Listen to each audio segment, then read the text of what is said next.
హరిద్వార్లో గంగ కలుషితం, ఆ నీళ్లు తాగడానికి పనికిరావు. ఉత్తరాఖండ్ పీసీబీ నివేదికలో వెల్లడి.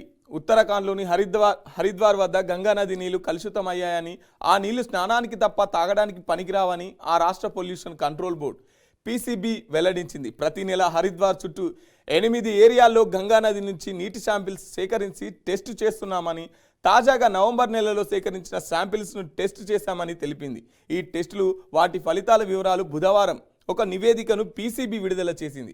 సాధారణంగా నీటి స్వచ్ఛతను 4 అంశాల pH విలువ, బయాలజికల్ ఆక్సిజన్ డిమాండ్, నీటిలో కరిగిన ఆక్సిజన్, కోలిఫామ్ బ్యాక్టీరియా ఆధారంగా ABCDE అనే 5 కేటగిరీలో నిర్ధారిస్తారు. సో ఈ నీళ్లు తాగడానికి పనికిరావు, స్నానానికి తప్ప అని చెప్పేసి, ఈ నీళ్లు కలుషితమైనని చెప్పేసి 5-6 సార్లు శాంపిల్స్ తీసుకుపోయి టెస్ట్ చేసి చెప్తున్నటువంటి పరిస్థితి.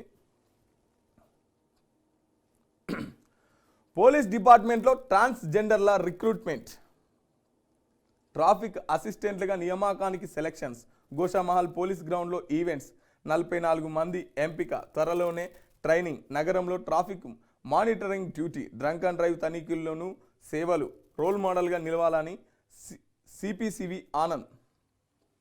నిన్న గోషామహల్ పరేడ్ గ్రౌండ్లో ట్రాన్స్ వాళ్ళందరినీ పిలిచి ఫిజికల్ టెస్ట్లు, అంటే హైట్, పర్సనాలిటీ, రన్నింగ్, సేమ్ మన కానిస్టేబుల్లకు వీళ్ళందరికీ ఎట్లా ఉంటాయో సేమ్ వీళ్ళకు కూడా అట్లనే నిర్వహించారు.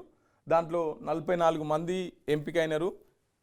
ట్రాఫిక్ దగ్గరుండి వీళ్ళు ఇప్పుడు ట్రాఫిక్ పోలీసులు మొత్తం డ్రంక్ అండ్ డ్రైవ్లో కావచ్చు, సిగ్నల్ దగ్గర కావచ్చు, మొత్తం ట్రాఫిక్ పోలీసులుగా 14 మంది ఎన్నికైనటువంటి పరిస్థితి.